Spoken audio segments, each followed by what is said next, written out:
Pubs, restaurants, hotels, music venues, theatres and gyms can claim a discount up to a maximum of £110,000.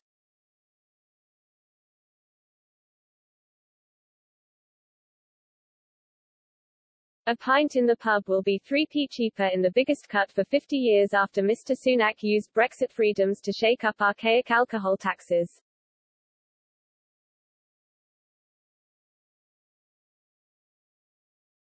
He told MPs, "This is not temporary. It's a long-term investment in British pubs of £100 million a year and a permanent cut in the cost of a pint of 3p.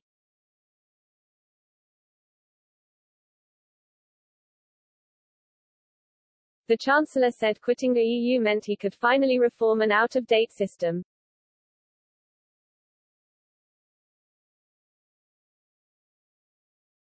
Drinks will be taxed on their strength for the first time, meaning the price of port and sherry will rise but the cost of rose and sparkling wine, cider and draft beer will be cut.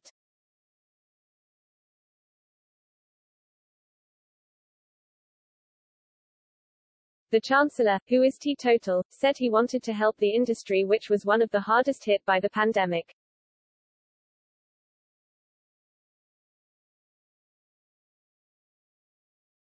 Tax reforms will help alcohol producers and encourage people back into pubs. He said, "We are taking advantage of leaving the EU to announce the most radical simplification of alcohol duties for over 140 years.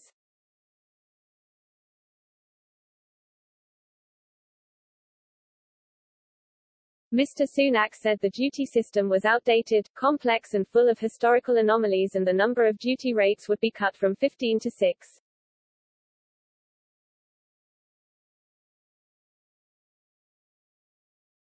He told MPs levies will be based on a common-sense principle of higher rates for stronger drinks and that lower alcohol drinks will be cheaper after being overtaxed for decades.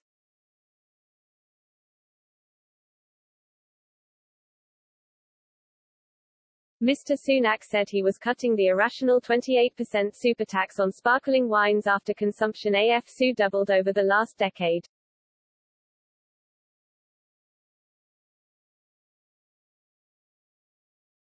All bottles of fizz will have the same duty as still wines of the same strength.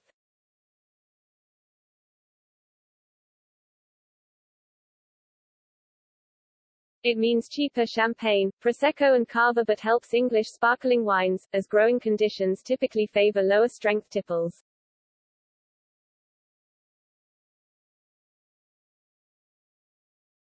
Treasury analysis showed Kent-based Chapel Downs English sparkling wine will have 64p less tax on it per bottle, a £9 bottle of 11% strength Sauvignon Blanc will drop by 12p and Bailey's Irish Cream by 41p. But sherry taxes will rise, with an extra 51p on a bottle of Harvey's or Croft, while ports such as Taylor's and Coburn's will cost £1.09 more.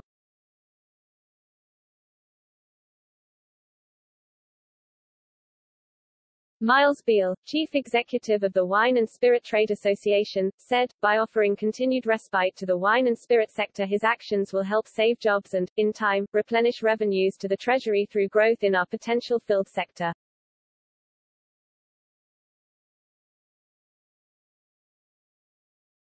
The Chancellor announced a new draft relief that will cut duties on beer and cider on tap by 5%.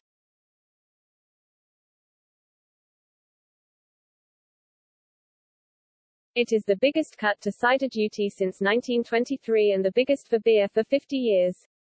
Mr. Sunak 50 said that ending a premium on draft fruit cider and beer will help to halt the era of cheap, high-strength drinks that can harm health.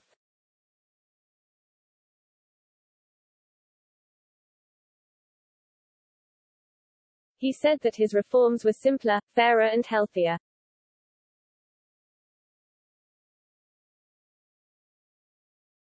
The Chancellor added, "They help with the cost of living while tackling problem drinking.